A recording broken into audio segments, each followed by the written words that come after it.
Welcome everybody. I'm live from Megacon Orlando and I am here with Aleks Lee, the voice of Zenitsu Agatsuma in Demon Slayer. Yes, sir. Absolutely iconic character.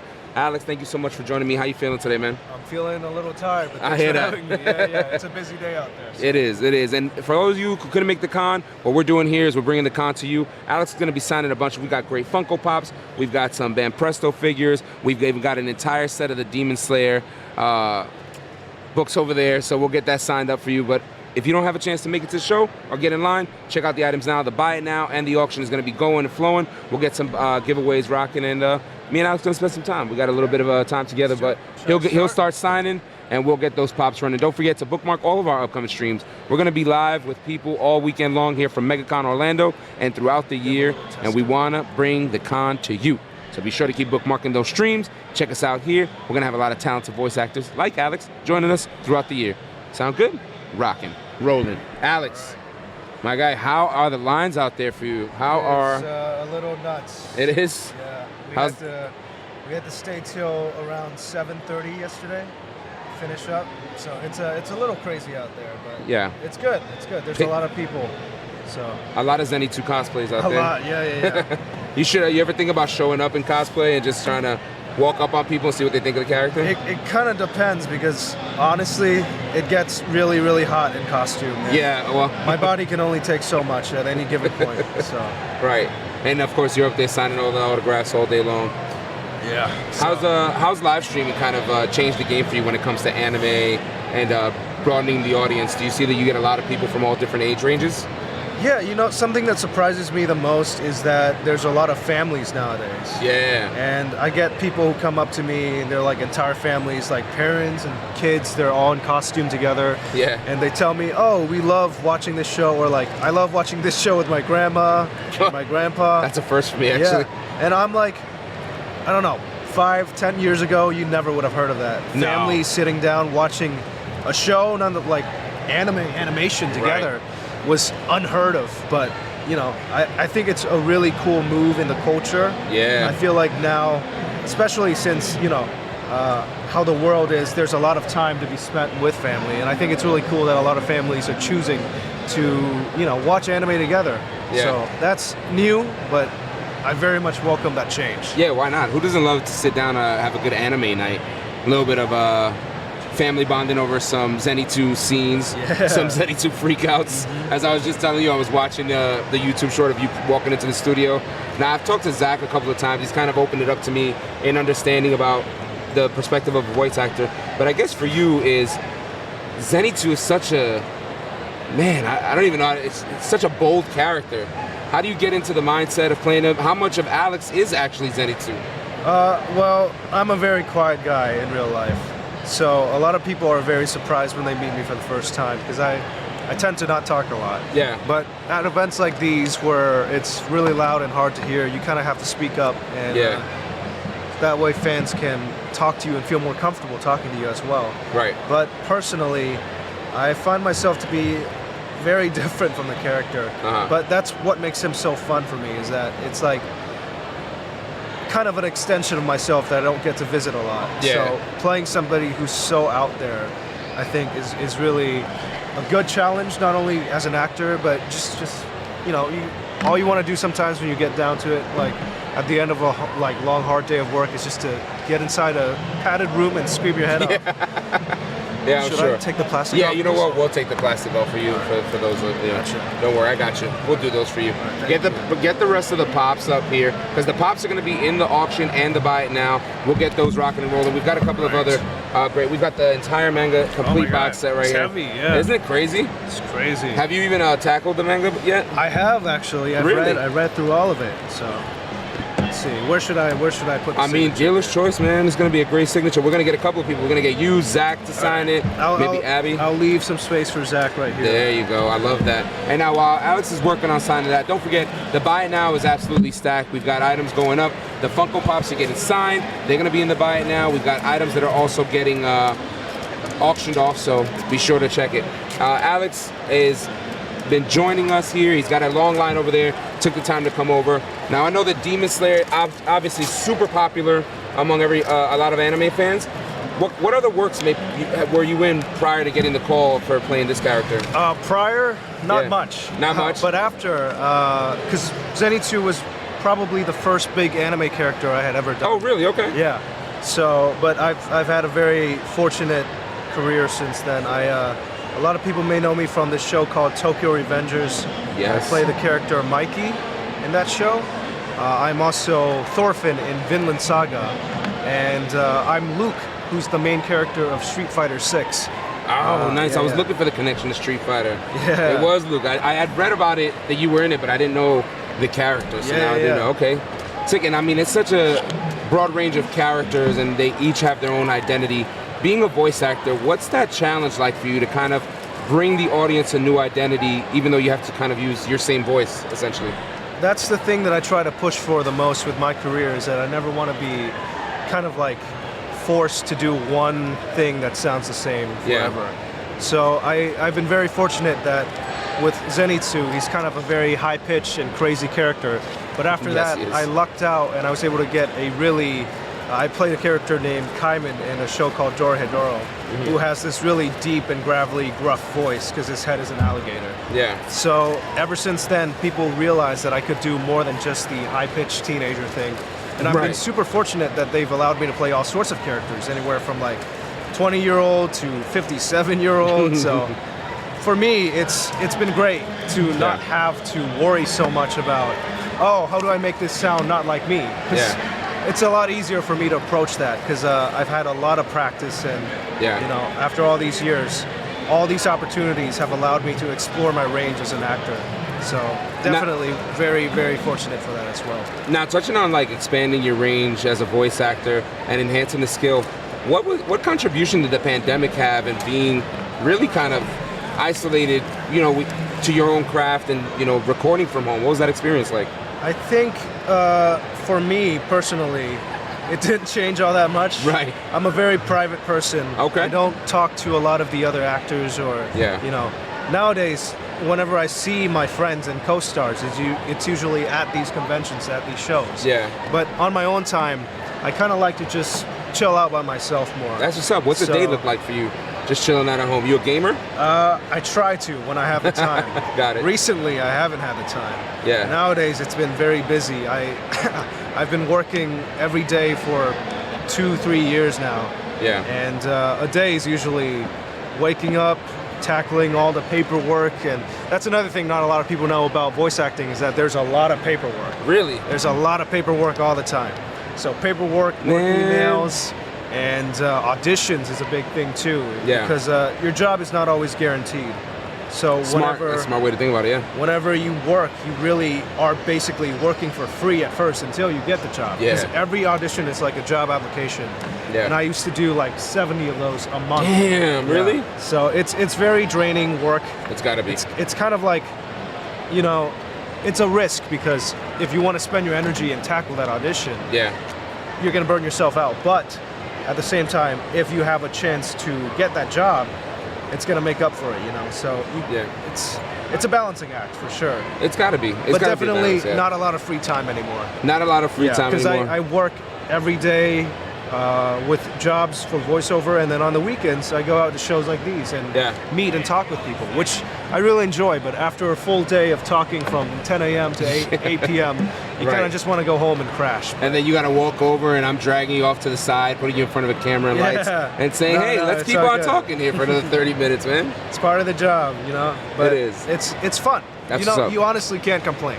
Right, right. And I get that feeling from a lot of the people that I talk to, but specifically voice actors seem to be so motivated because of the love for the craft, you know what I mean? And speaking with people like Clifford Chapin, who plays Bakugo in MHA, and I talked to David Matranga and Justin Briner, even Christopher Sabat, and hearing you speak, the tone is the same. If you love your craft, you're willing to put the time in to get it done. What's it like for you to present that opportunity for other people that are coming up in voice acting? Could you see yourself on the other side? On the other side as in? Production, screenwriting, maybe voice act coaching? I would never coach because I don't think I'd make a good teacher. But I would one day like to expand a little bit more and maybe tackle like writing or something like that, or directing. whatever project I work on, I contribute a lot to the writing because when you get that opportunity as an actor, you really want to kind of know the character better, and once you've worked long enough on a character, you kind of have an understanding because writers change. It's not always going to be the same writer, but it is hopefully always going to be the same actor. So sometimes we often spend more time with that than the actual writers. So we start to know the source material a little bit better on certain shows and certain productions. And we're very lucky that they allow us to give our input on what the character would sound like and what they would say and what they would do. Oh, that's amazing. So, that's great. And in that process, I'm sure you learn a lot as well, other things that you didn't know. Absolutely. Yeah. Yeah, it's a tough deal that, you know, how a production is run, there's often really tight schedules. So not a lot of details can be looked at consistently all the time. Yeah. So, but it's a collaborative process. So that's why I'm very thankful for all of the people working on it as well. Engineers, directors, adapters.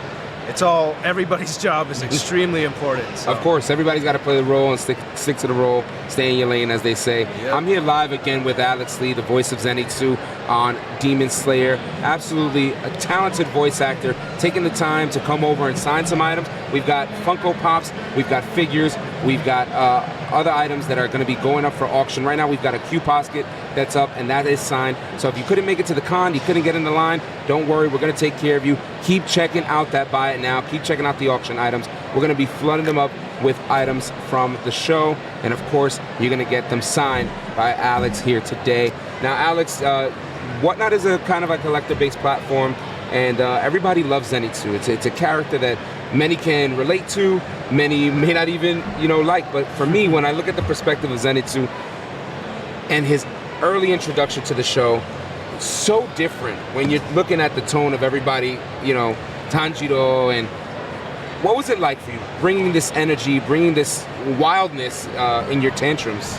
I knew that he was going to be a special character just from the scenes I already saw. That's a good word to use. And I was actually extremely excited to tackle it because when you do anime, a lot of characters are very, they're grounded in that anime world, and they have the same motivation, or they have a really strong will. Yeah. So getting to step into a role of a leading character who's part of the main cast, that's, not just played off for jokes all the time, but also is able to explore that more doubtful side of, like, realistically, like, if you see demons, what are you gonna do? Right. I mean, what are you gonna do? Come on. So I found that to be like a satirical take on how anime is, and just seeing him kind of just freak out was really, really funny to me. And I wanted to do that justice, and I wanted to have him be a character that makes people laugh and kind of changes 100%. The tone of the anime a little bit. And not only does the character make people laugh, it makes people cheer, right? Because then there's this flip. It's like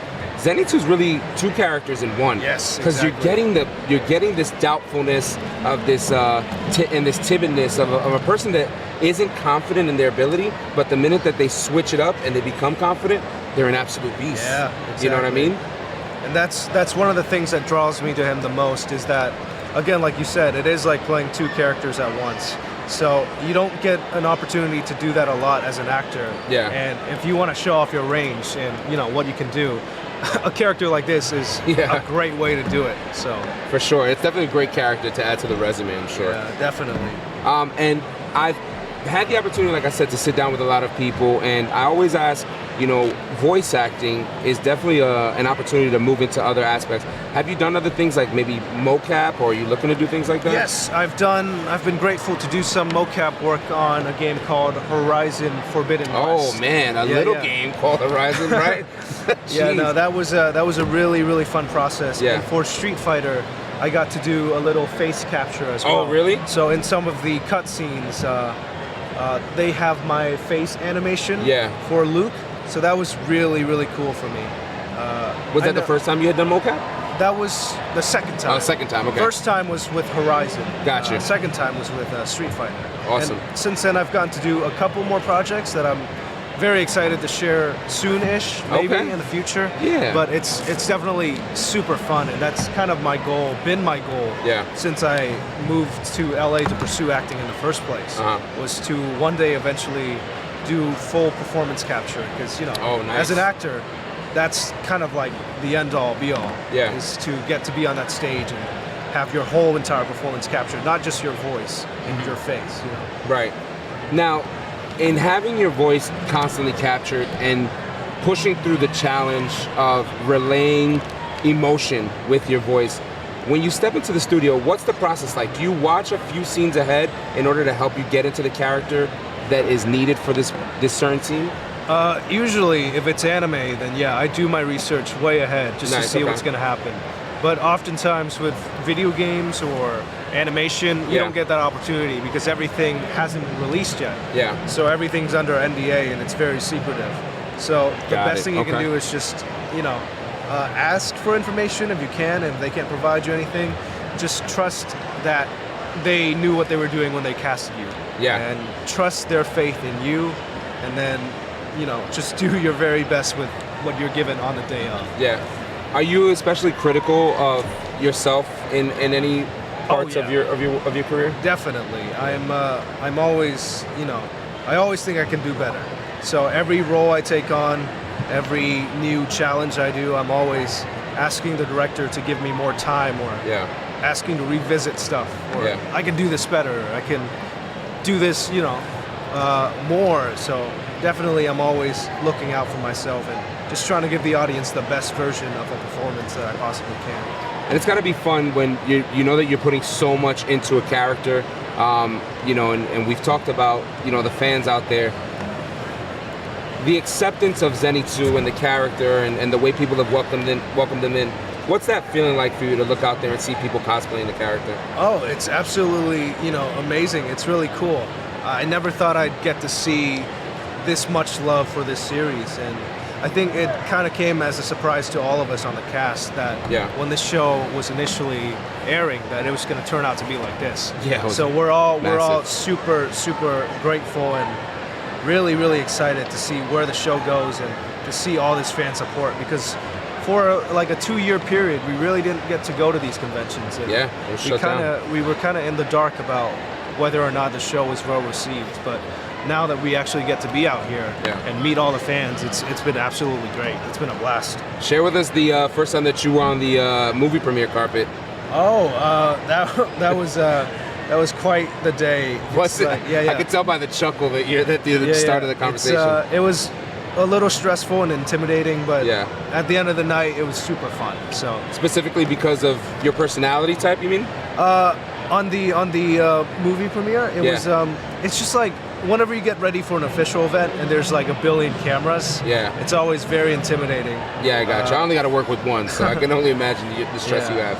But having, you know, your team there, the production team, having your castmates, your friends there, makes the whole experience a lot more easy and a lot better, in my opinion.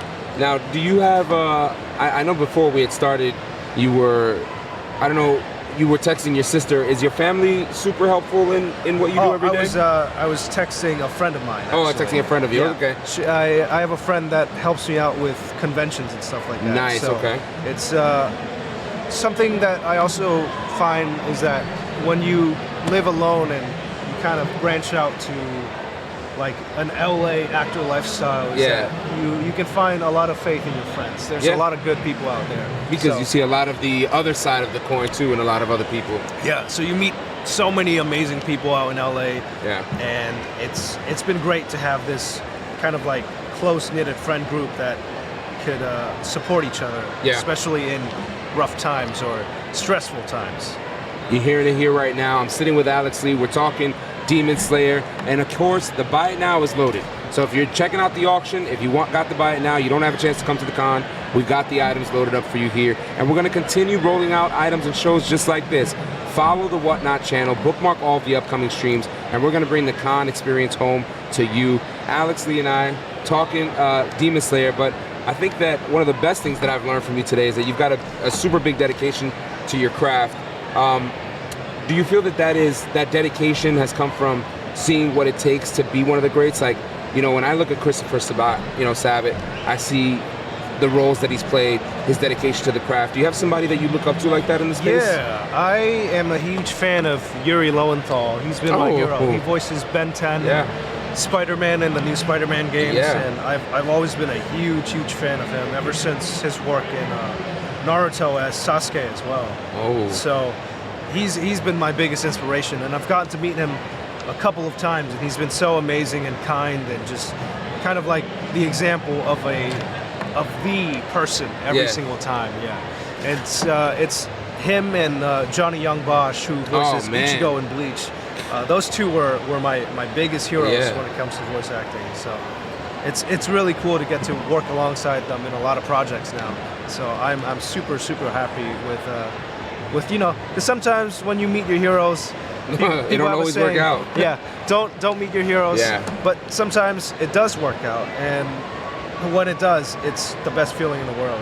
Yeah, it makes you it makes you better at your craft, because it makes you believe that you've got a path in this. Exactly. And I'm sure that people have this misconception that you can just turn a mic on and step up and become the voice of Zenitsu. What's the path like? If anybody here is watching and you can lay out the path, hard work, is that pretty much the cornerstone of it? It's that, and it's also having very thick skin. Okay. Acting is a business of rejection, so you're gonna get rejected 100 times, 200 times, 300 times before you get one yes. Yeah. Like I said, I used to do 70 to 100 auditions every month. Wow. And I'd only hear back from like, maybe if I was lucky, 2 or 3 of them. Yeah. And that's, even within itself, is extremely lucky. Wow. So definitely you have to have really thick skin to survive in the acting business, because you're always going to be judged on your voice, your appearance, everything you're insecure about. Yeah. So you just gotta believe in yourself, and if you really love it, you're gonna try your best to get through no matter what. And you still find yourself motivated and believing in yourself every day? I try my best. I hear you. It's not, you can't keep it up every day. Yeah. There are bad days, but even in those days, you gotta just think to yourself that I just need to get through it. Just another day, and then a good day will come. Right. I like the mindset. I'm definitely a fan of trying to make sure that you are aware of your mental load, and you're aware of the times where you're just like you said, it's not 100%, right? But you got to go out there and stay authentic to you.